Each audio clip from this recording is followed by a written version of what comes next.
Open your Bibles, please, to Matthew chapter 24, verse 1. R.C. Sproul liked to tell a story of a man who was convinced he was dead. And this was obviously a problem.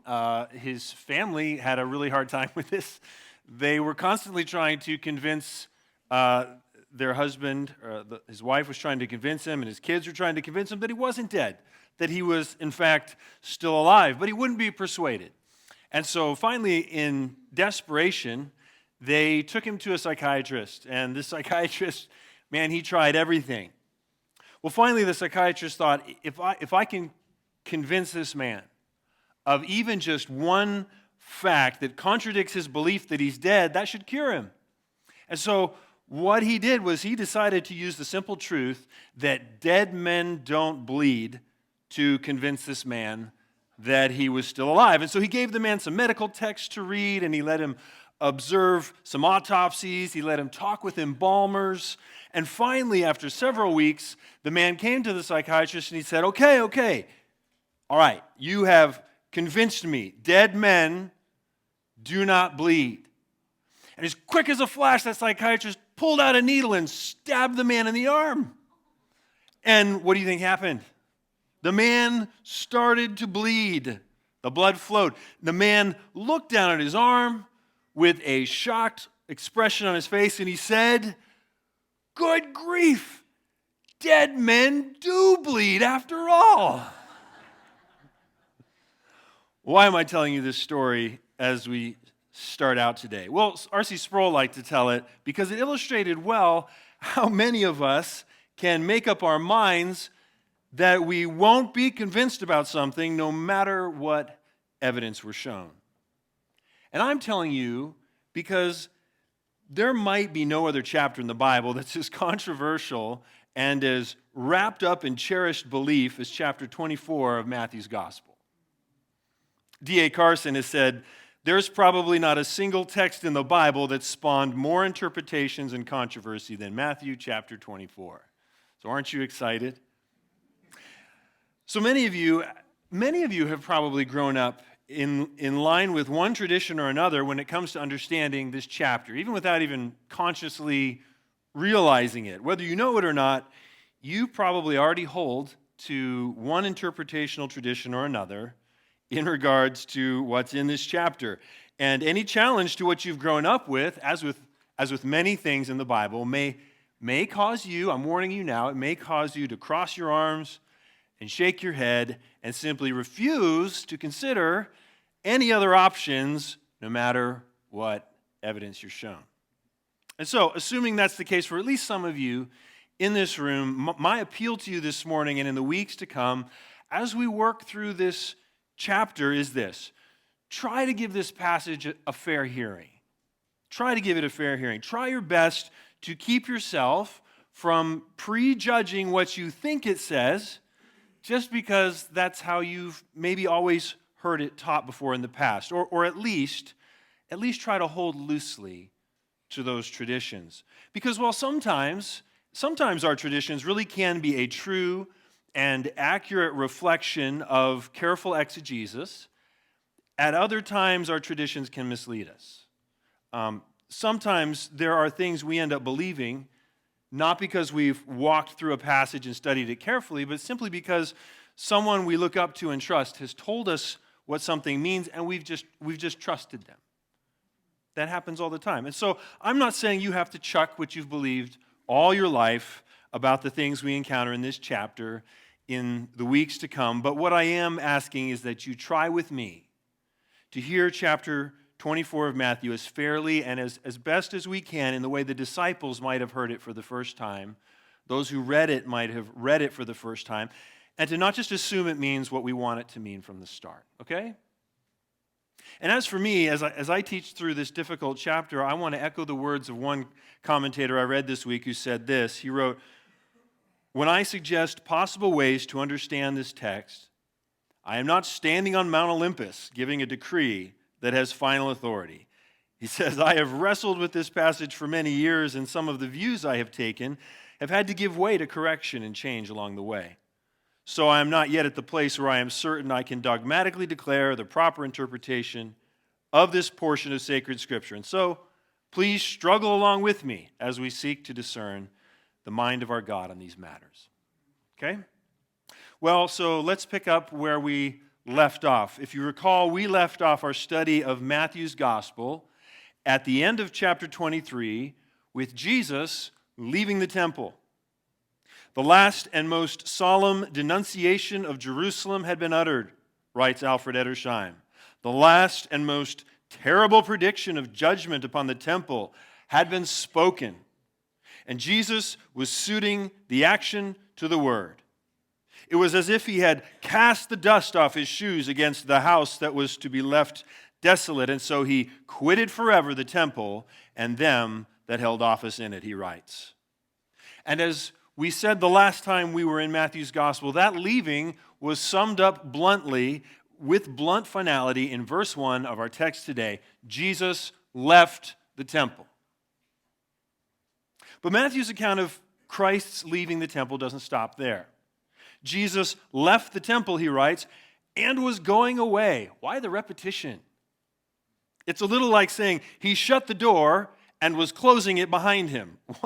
Why use two verbs in the same sentence that describe the same action? Well, I think it's to drive home the significance of Christ leaving the temple and all that that will mean for Israel. I think to make it clear that this action of abandonment for that temple and that system and this rebellious leadership is final. You know, when I watch movies with my kids now, I don't know about you, they always make me sit there until the very end of the credits now. Like when I was a kid, the movie was over and you shut it off. But now they want to watch to the very end of the credits. Why? Just in case there's some secret extra content that pops up and adds to the movie at the end. But this double verb in our text is like a rain on a parade. It's like a second the end coming up at the end of the movie. It's like a flashing message on the screen that says, that's all, folks. Move along. Nothing more to see here. And yet it's as if Jesus' disciples still can't quite believe this really is the end of the temple. The same way my kids never believe we've come to the end of the movie. Because the rest of verse 1 seems to show them still trying to keep Jesus in the theater even after the credits are rolling. Jesus left the temple and was going away when his disciples came to point out to him the buildings of the temple. Here they are, and Jesus has just bid for a forever farewell to the temple, to this center of Jewish religious life, to this center of Jewish national pride and identity. And so they've walked away from the crowds, they've walked away from the scribes and the Pharisees, and now they're in the process of walking away from the Gentile court of the temple precincts. They're approaching the big green exit sign. The eastern gate, the golden gate, also called the beautiful gate, the gate which will lead them out toward the Kidron Valley and eventually to their lodging in Bethany. They're on their way out. But just before they leave, the disciples sidle up next to Jesus and gesture for him to look around him one more time at the massive and beautiful structures of the Temple Mount. Can we stay just a little longer? R.T. France says the description of this moment in Mark's gospel brings to mind touristic enthusiasm. Touristic enthusiasm. I used to live on the same street as a campground when I lived in Weaverville, and I could always tell when someone was walking down the street who was from out of town.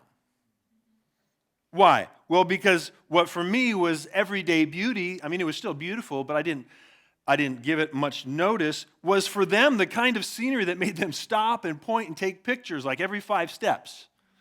Touristic enthusiasm.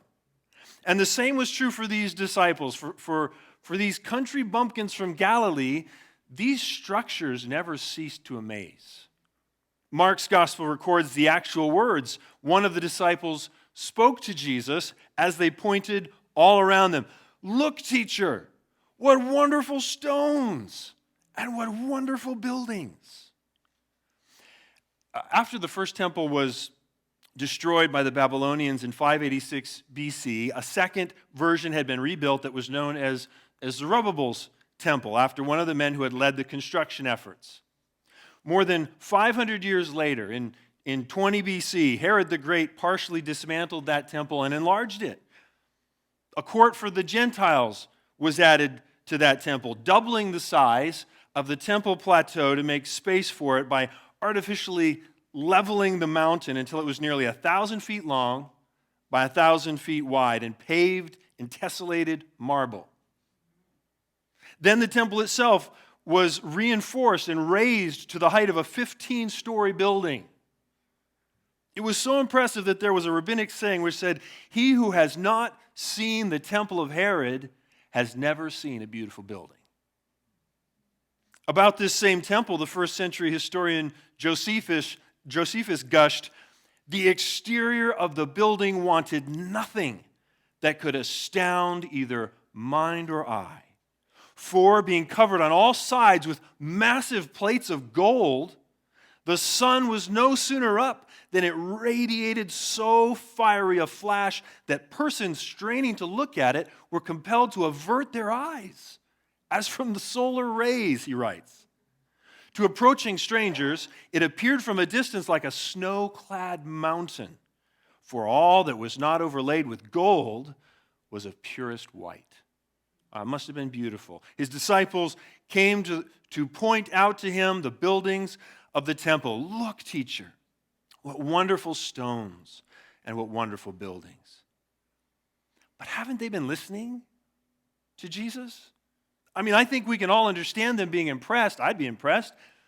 I can understand them being impressed, but still their words seem really out of place and really ill-timed and really strange to me in light of all the devastating things Jesus has just said about the nation and its leaders and even these same structures. See, Jesus has just said to the religious leaders in the hearing of his disciples, "Your house is left to you desolate." So why are his followers now drawing attention to these buildings just moments later?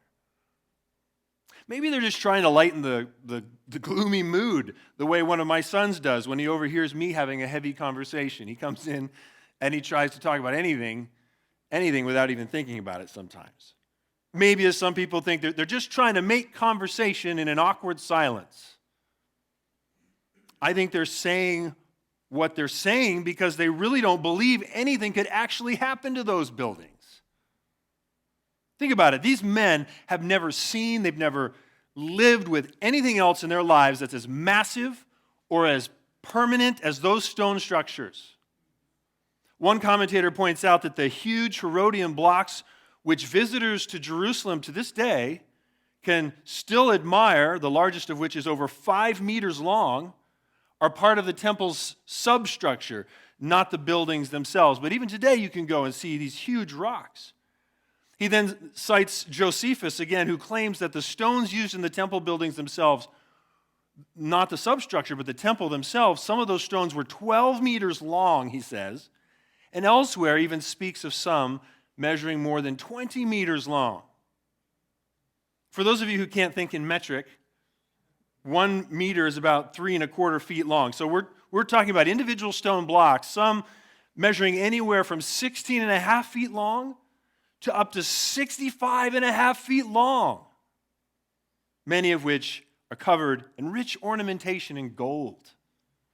Blows your mind. "Look, teacher, what wonderful stones and what wonderful buildings." I think they're saying what they're saying because they can't conceive of anything really happening to those buildings.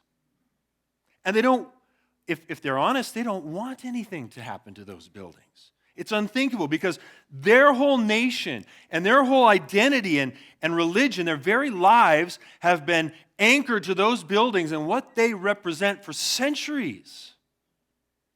Remember, in their minds, put yourselves in their shoes. In their minds, the Messiah is supposed to come and make this city the central city in the world. As one commentator put it, he goes on to say, the Old Testament prophecies speak of all the nations flocking here, right? This is going to be the capital of the world. All the nations are going to flock here. And several times now, we've heard the disciples of Jesus asking who among them will be the greatest, who will be seated on his right hand and on his left when he judges. Why are they asking these questions? You need to wonder. They're asking these questions because they believe that the kingdom that Jesus has come to set up is an earthly one, just like every other earthly kingdom. And they who have given up families and homes to follow him, they fully expect a seat at the table. They fully expect to be up on thrones ruling with him. And where are these thrones and where is this judging and ruling expected to take place, do you think? From within these very buildings, these beautiful, massive buildings. And so they can't imagine all that going away. They can't imagine it. You know, I think sometimes there are things in our lives that we probably put more stock in and security in and hope in than we should too. Things that in our minds we can't imagine going away. Things in our minds that would be unthinkable to live without. Things like our health. You know, especially when we're younger, we can take for granted that we'll always be able to do the things that we can do now. Things like our jobs, especially when we've had the same one for a long time, we can just start to assume that we are what we do to the point that our identity rests on and becomes rooted in a routine and a product and a paycheck that life would be unthinkable and unrecognizable without. Things like our family. I think it's super easy to treat our parents and our siblings and our children or our spouses as though they are our primary anchors, our primary purpose, our primary rocks that we cling to for stability and meaning in life. Things like our country. Many of us can't imagine a world without America. We're like President Biden in his speech just a few days ago in Israel, of all places, where he said, as long as the United States stands, and we will stand forever, he said, we will not let you ever be alone. But what if Jesus seemed to say to us that one of these permanent primary things would be taken away? Look at verse 2. But he answered them, you see all these, do you not? Truly I say to you, there will not be left here one stone upon another that will not be thrown down. Truly I say to you, Jesus says, and it's his signal that he's about to tell them something both vitally true and something surprisingly true. Truly I say to you, it's like a spotlight being snapped on to illuminate the words that come next. And the words that come next begin with an emphatic double negative. So in biblical Greek, as in English, one of the ways to negate something in a sentence is to use the word for no or for not. But if you really want to emphasize this to the point of making the negation an absolute certainty, in Greek, you can stack a couple of these words together, like saying not. Now in English, it would be different, right? In English, a double negative like that tends to cancel itself out, and it turns into an affirmative. But in Greek, a double negative serves to intensify the negation. It would be the English equivalent of saying certainly not, or surely not, or absolutely not, or not a chance. And it's this most forceful construction of a negation that appears here in our text, which is significant because what that does is that it makes the vitally and surprisingly true next words of Jesus more than just some general guess. It transforms his next words into a promise, into a prophecy, into an unbreakable prediction. There's not a chance there will be left here one stone upon another that will not be thrown down. In the words of Leon Morris, this answer removes all possibility of one stone being left on top of another. In other words, Jesus' prediction will have results. Will have results. It's said that in the 18th century, when George Whitefield preached his first sermon at the age of of 21 that he was so impassioned in his preaching that people complained to his bishop that he had driven 15 people mad during his sermon. That's quite a claim. And I like how the bishop, which is kind of their version of a district superintendent, I like how their bishop responded to these complaints. Preachers must have been dealing with some pretty tough crowds at this time, because the story goes that the bishop wrote back in defense of Whitefield, saying he was glad for his ministers to at least have some effect upon the people. I like that. Well, these words of Jesus will have an effect too. Jesus' prediction will have results. And today we're going to look at 4 of those results. And the first of those results is that Jesus' prediction clears the way for something greater. Jesus has just told his disciples that all the beauty they've just left behind them will be turned into rubble. It will be swept away. Of all the buildings they've just pointed at in wonder, he literally says, there will not be left one stone on stone, is what it says in the Greek. Stone on stone. Nothing stacked will be left.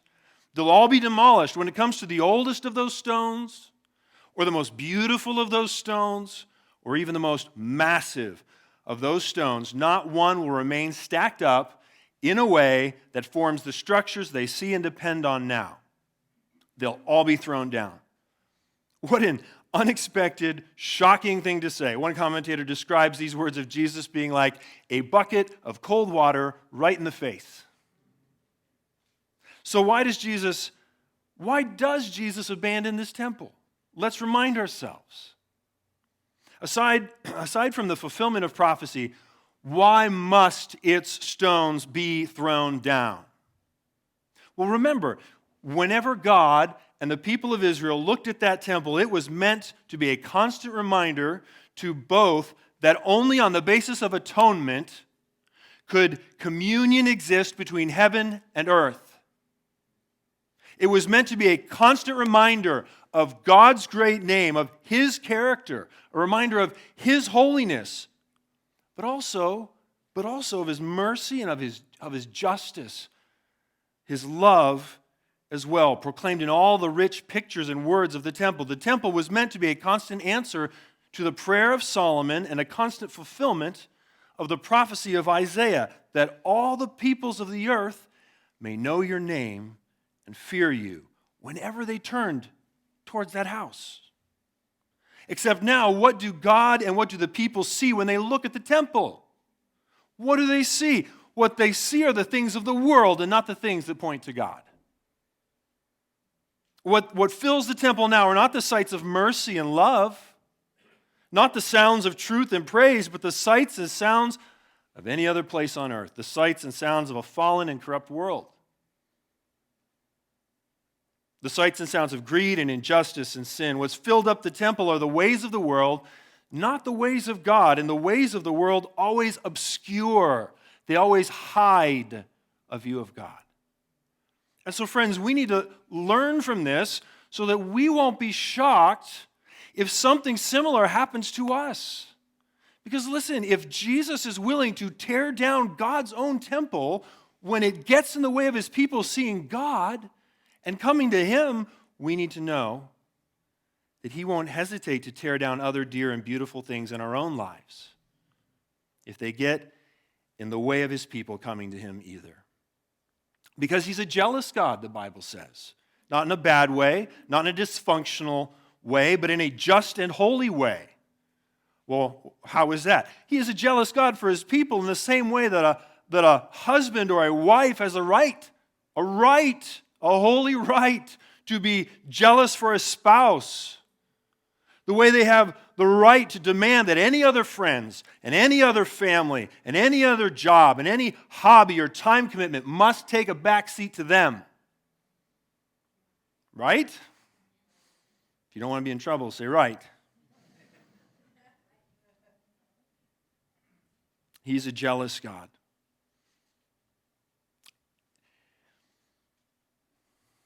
Those other things, as good as they may be, must be torn down. They must be swept aside to clear the way for something better, for the spouse, And that's the key here too, because this prediction about what will happen to the temple it's not just about taking away something that people can't imagine living without. It's not just God being mean and saying, I'm going to take this thing from you. It's about replacing it with something far better, with something far, far greater. You know, I love trees. I really love trees, but a couple weeks ago I was shocked to see a whole hillside of oak trees on the way to church that had been cut down and cleared away. A few days later, even the stumps were gone. It's just like no trace. They were just gone. And now that whole area is flattened and bare. You may have seen it when you drove to church this morning, right on the left up here. But you know what? We know instinctively that all those trees haven't been torn out for nothing. It wasn't just an act of random destruction. We know that whoever is behind that project is clearing the way for something greater, for something better, for a home or for some other structure that will bring blessing and goodness and joy to a family.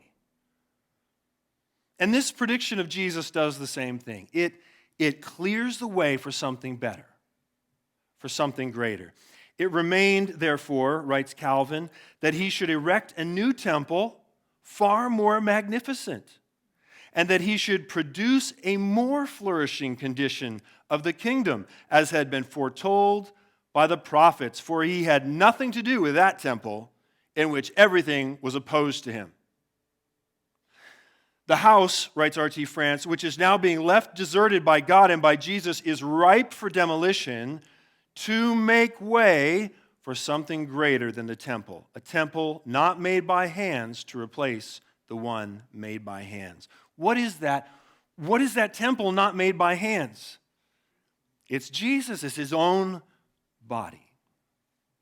We see this made clear in John's gospel, where in the same conversation, or at least in a parallel conversation about the temple, Jesus said in the hearing of his enemies, "Destroy this temple, and in 3 days I will raise it up."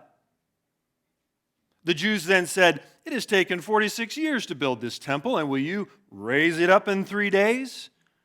But he was speaking, the text says, about the temple of his body. Israel's tabernacle and Israel's temples of stone were always meant to point the people to God. But now he comes to be a temple in human flesh. A pastor I know puts it this way: what we've lost in the Garden of Eden, no temple built with human hands could ever restore. No matter how correct the tabernacle construction, no matter how glorious the temple of stone, if there is to be a house where God and sinners might be reconciled, if there is to be a place where God and man will dwell together forever, God must build it. It cannot be the work of human hands. God knows this. God knows this. And so from eternity past, the plan was always for him to build a house for us. And it was truly to be God's house, a house that would finally be what no temple built with human hands could ever be, an incorruptible temple. A place of sure rescue from our sin and from God's wrath, a house where God and sinners might be reconciled permanently. A house that would forever remain the answer to Solomon's prayer and the fulfillment of Isaiah's prophecy. A house that would be a constant reminder of God's great name, a reminder of his holiness, but also his mercy, of his justice, but also his love. And Jesus is that house. Jesus is that house. This is why he was born. He has come to do what the temple and its leadership has failed to do. In him, God will be perfectly glorified. In him, atonement for sin will finally be made. In him, satisfaction of justice will be fully found. In him, rescue from sin and God's wrath will be permanently secured. What this means is that Jesus comes to completely reorient worship and to completely redefine who the people of God are, because they're no longer those who worship at the temple of stone, which will not last. There are those who worship in spirit and truth at his feet. What this means is that any and all who will look to Jesus in faith will enjoy these benefits of a restored communion with God, including you, including me. You can put your trust in Jesus today, and all of this is yours. And so the first result of Jesus' prediction is that it clears the way for something greater. Amen? But it also contributes to his demise. That's the second result of Jesus' prediction. It contributes to his demise. What do I mean by that? Well, I mean, first of all, that it's the words of this very prediction that are brought out as testimony against Jesus, if you remember, just a few days from now during his trial. What does that mean? That means there must have been enemies of Jesus following these men out of the temple precincts as they leave. There must have been enemies of Jesus listening in, even as the disciples swoon over the buildings, listening in as he answered them, "You see all these, do you not? Truly I say to you, there will not be left here one stone upon another that will not be thrown down." However it happened, these words find their way into a charge made against Jesus first in chapter 26 of Matthew as he stands before Caiaphas. We're told the scribes and Pharisees had gathered and that the chief priests and the whole council were seeking false testimony against Jesus, that they might put him to death. And the only thing they could remember that had enough truth in it to get Jesus into more trouble was this distorted charge. This man said, "I am able to destroy the temple of God and to rebuild it in 3 days." France writes that such a notion was not only sacrilegious, but also deeply unpatriotic. Then again, a second time, these words are used against Jesus in the form of a taunt, if you remember, as he hangs on the cross in chapter 27 of Matthew's gospel. We're told there that those who passed by, he's on the cross, hanging there, dying, those who passed by derided him, wagging their heads and saying, "You who would destroy the temple and rebuild it in 3 days, save yourself. If you are the Son of God, come down from that cross." I think it's fair to say Jesus hit a nerve with this prediction. So much so, in fact, that this same prediction continued to be a source of problems for the early church. It was twisted and used against his followers even. On into the book of Acts. His enemies figure, hey, if it worked once, it'll work again. And so there in Acts chapter 6, it's used against Stephen, who becomes the first martyr of the church. And they came upon him and seized him and brought him before the council, and they set up false witnesses who said, "This man never ceases to speak words against this holy place and the law, for we have heard him say that this Jesus of Nazareth will destroy this place and will change the customs that Moses delivered to us."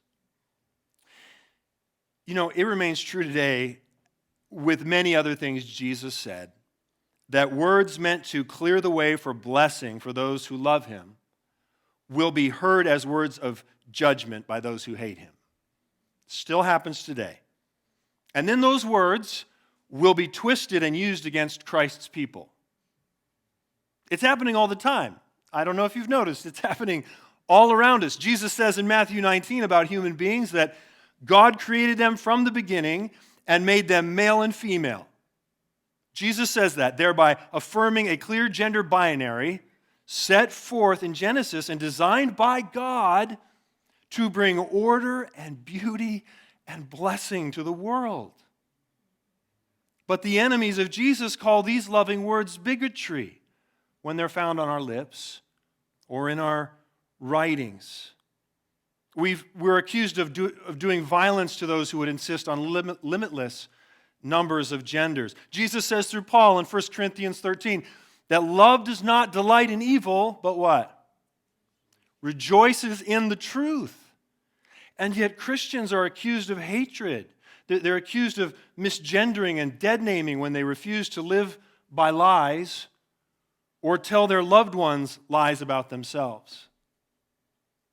Jesus says words of grace and words of hope through the Apostle Paul in 1 Corinthians chapter 6 about freedom from besetting sins like adultery and drunkenness and theft and homosexuality. He says people can be justified, people can be sanctified, people can be washed clean from these sins through faith in Christ so that these things don't define them anymore. But the enemies of Jesus take his words through Paul and call them hate speech, call them clobber passages. They say Christian parents and churches are doing harm to LGBTQ people by teaching them that their preferences and identities are sinful desires that must be repented of. But the question we have to ask ourselves is, who are you to believe? The words of Jesus or the words of those who would crucify him again as fast as their spiritual fathers did if they ever got the chance? And so we should expect to face distorted charges too, because such notions are not only sacrilegious in our own day and culture, but also deeply unpatriotic, just as the enemies of Jesus did with his words when he threatened their sacred cows, their sacred things. So the enemies of Jesus will do the same to us when we use his words to threaten their sacred things. And make no mistake, the issues of identity and sexuality, those are sacred things to our culture. And so we just need to expect it and keep loving them by speaking the truth, even when it hurts us. The second result of Jesus' prediction is that it contributes to his demise. And so the first result of Jesus' prediction is that it clears the way for something greater. The second result of Jesus' prediction is that it contributes to his demise. And yet the third result of Jesus' prediction is that it confirms his identity. It confirms his identity. How does it do that? Well, by coming true in exact detail, something like 40 years later. I have some friends who visited Jerusalem 5 years ago, and they took pictures everywhere. They're touristic enthusiasm. They took pictures everywhere, especially around the Temple Mount. And someday I'm going to go visit for myself, but for now I just stare at those pictures. I live vicariously through pictures because I'm so amazed by these pictures. It's like reading the Narnia books your whole life and then suddenly seeing an actual picture of Cair Paravel. It's like reading and rereading the Lord of the Rings trilogy since childhood, and then some archaeologist publishes photos of the ruins of Rivendell. It would be mind-blowing. We read these stories from the Bible, and we read these words, and we hear or we even preach these sermons. And the stories are so fantastic that I think sometimes there's a part of us that can still fail to realize that we're talking about real things. Real things, that these things aren't fairy tales that we're talking about. We are talking about people who are as real as us in this room, about places that are as real as this room, and about events that really happened in space and time. And so I'm looking at these pictures my friend posted, and I see there's a picture of the base of the Temple Mount retaining wall. He's got a picture of first century Main Street in Jerusalem that runs along the base of that huge substructure, which is all that's left. That's that substructure that was built up and reinforced and added to by King Herod, so there'd be room up on top for the enlarged and beautiful temple, as well as for all the other massive buildings that the disciples have just pointed out to Jesus. But when I look at those pictures, do you know what's covering the first century Main Street at the base of that retaining wall now? Do you know what's covering it? Do you know what's covering the street on which Jesus most certainly walked at one time? It is covered by piles and piles and piles of massive stones. Massive stones. My friend's wife is standing in front of one stone to show its scale. Her head barely reaches the top of the stone, and if she laid down next to it, it would still be a third longer than she is. And this is the caption my friend wrote next to the picture of all those toppled stones on first century Main Street. He wrote this: "These great stones were thrown down from the Temple Mount by Roman soldiers during their destruction of the temple in AD 70. He added this to the end of his caption, quote, "Not one stone will remain on top of another," Jesus said. And friends, not one of them did. Not one of them did. Just as Jesus said, the great structures were toppled. Josephus speaks of Herod's temple being deliberately leveled to the ground by Roman soldiers. It's as if a giant bulldozer went up there and scraped off the top of the mountain and pushed all the rubble off its edges. And you can go there and you can still see those stones today lying where they fell. And that's why this prediction is such powerful proof of who Jesus is, because with absolute certainty, with a promise, with a prophecy, with a prediction that he even made sure grammatically would hold his feet to the fire, Jesus described in detail this destruction 40 years before it happened. I would venture to say, writes R.C. Sproul, that no prophecy Jesus made during his ministry so thoroughly proves his identity and so completely validates the inspiration of Scripture by the Holy Spirit as this one. We know from history, he writes, that the things he foretold came to pass in precise detail. We have eyewitness accounts from the Jewish historian Josephus of the siege of Jerusalem by the Romans and its subsequent destruction, including the demolition of the temple itself. This text, he writes, ought to shut the mouths of the obstreperous and silence the tongues of the skeptics and the cynics about Jesus and the Bible. The city and temple were destroyed, just as Jesus said, and it happened while his hearers were still alive, just as he'd said. I say to you, all these things will come upon this generation, Jesus said in chapter 23. And all of this came to pass because the words of Jesus are trustworthy. Amen? Heaven and earth will pass away, but his words will not pass away. That means every other word Jesus has said is trustworthy too, is what that means. Every other promise, every other prophecy, and every other prediction will also come to pass just as surely as this one did in a real place, for real people, and in real time and space. The third result of Jesus' prediction is that it confirms his identity. Now, the final result of Jesus' prediction is that it creates an opportunity for further clarity. This is what I mean. The disciples are so flabbergasted by what Jesus has just predicted about Jerusalem and the temple that they go on to ask him some clarifying questions. Look with me now at verse 3. And he sat on the Mount of Olives. As he sat on the Mount of Olives, the disciples came to him privately saying, "Tell us, when will these things be? And what will be the sign of your coming and of the end of the age?"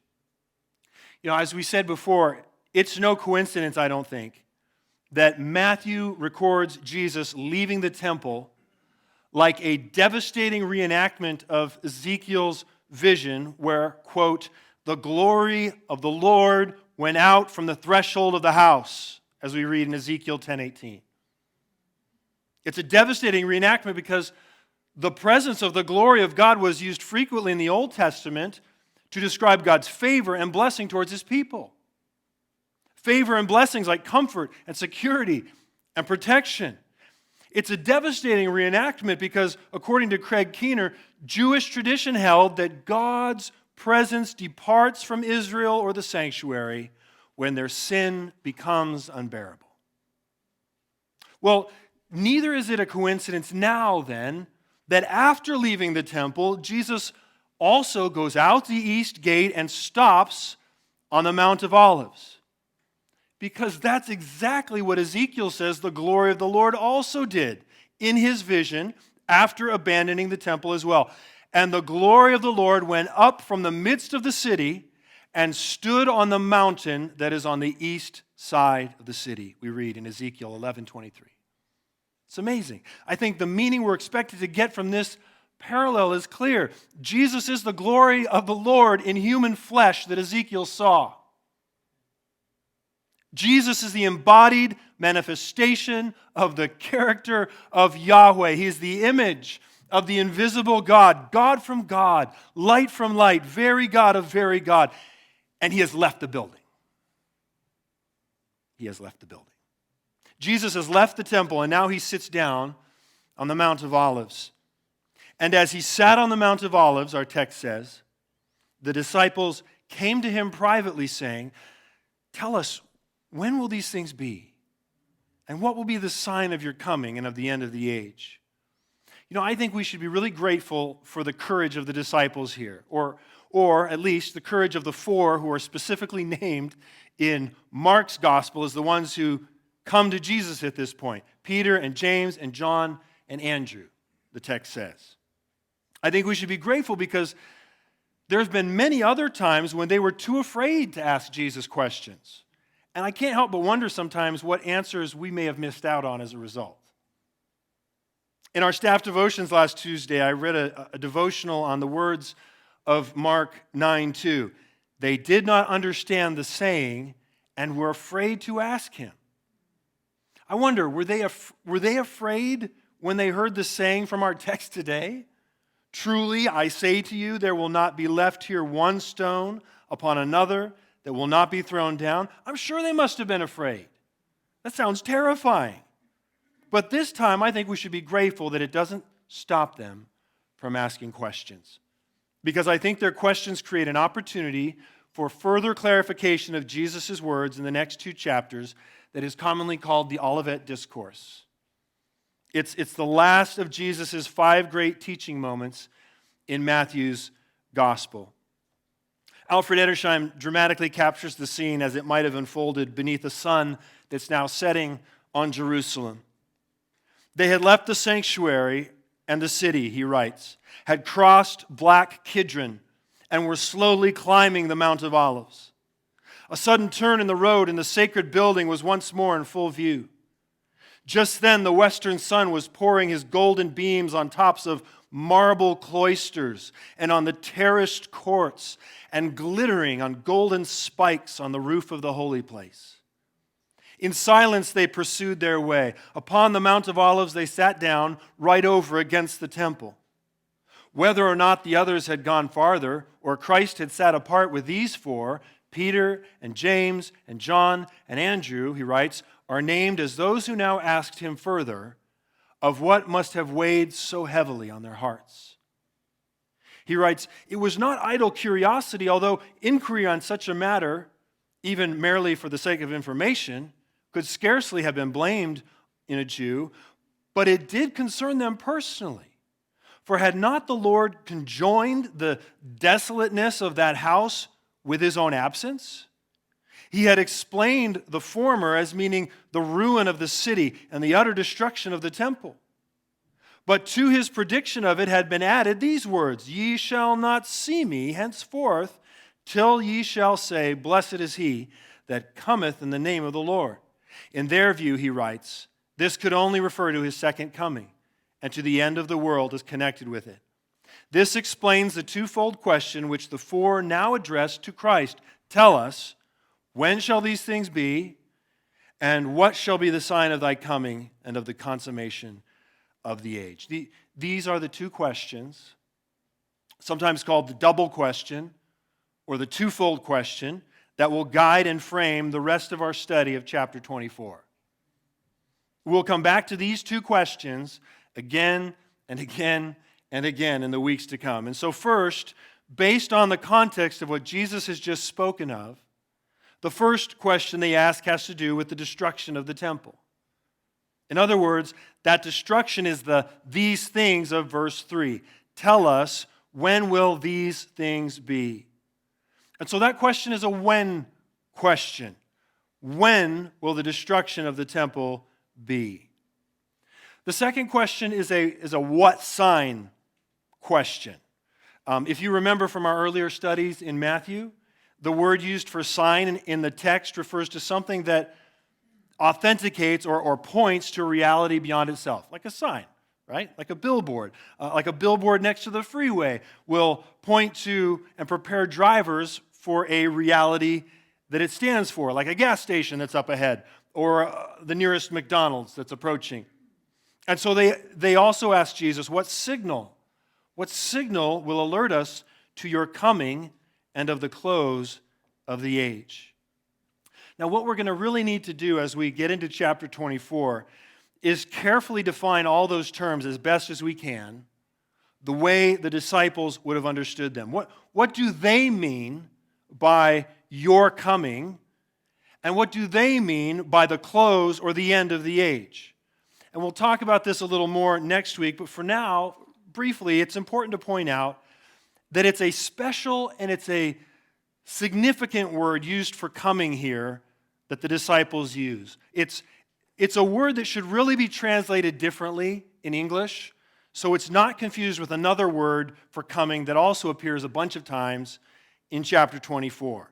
And so this word for coming that the disciples specifically use in their question is the Greek noun parousia, which should probably be translated presence or visitation or arrival. The late Reverend Dr. Walter Riggins writes that parousia is used outside the Bible in several contexts for the arrival of rulers or military commanders. In the Roman world, he writes, it was even used as a kind of technical term for the celebration of an emperor's visit to an extended presence with a particular city or community. But I'm going to say this and you're not going to believe me, but believe it or not, I think we'll grasp as a group here of Americans, I think we'll grasp the significance of this term best of all if we're told what its Latin equivalent is. You all know Latin here. I know you do. Because the Latin equivalent of parousia is adventus, from which we get the English term Advent. Advent. It's a word we tend to reserve especially for the first coming of Christ at Christmas and also for Christ's second eventual return, the second personal visitation of Jesus that we're all still waiting for. Okay, what about the phrase, the close of the age? R.T. France writes, this age and the age to come are Jewish terms which apply primarily to the contrast between this life and the next, rather than to successive phases of life on earth. I think that's very helpful, and we're going to revisit these definitions as we go through the chapter. I think it's really helpful, especially since that distinction is consistently holds true when we look at where this word and these phrases are used elsewhere in the New Testament. A simple example, really quick, would be the way Jesus speaks of ages in Luke chapter 20, verses 34 and 36. That's where he's responding to the trick question from the Sadducees about the woman who marries 7 brothers. You remember that one? Jesus says in response there, the sons of this age marry and are given in marriage, but those who are considered worthy to attain that age and to the resurrection from the dead neither marry nor are given in marriage, for they cannot die anymore. Okay, and so this second question is a question about what to look for that signals Jesus' advent, or parousia, as well as the end of the age, the end of this present evil age that you and I are still living in, this age where people still get married and are given in marriage. The first question the disciples ask is, when will the destruction of the temple be? And the second question the disciples ask is, what sign will alert us of your parousia, of your advent at the end of the age? And these are the two questions we'll be coming back to again and again and again as we go through Matthew chapter 24. And I believe that Jesus answers both of these questions and that he does so in 2 distinct sections of Matthew 24. And here, as we'll see, is where the difficulties and the disagreements begin to arise when it comes to interpretation. Because here's the question people will ask. Where exactly does Jesus stop answering the first question? And where does Jesus start answering the second question? And I guess you'll just have to come back next week to find out the answer.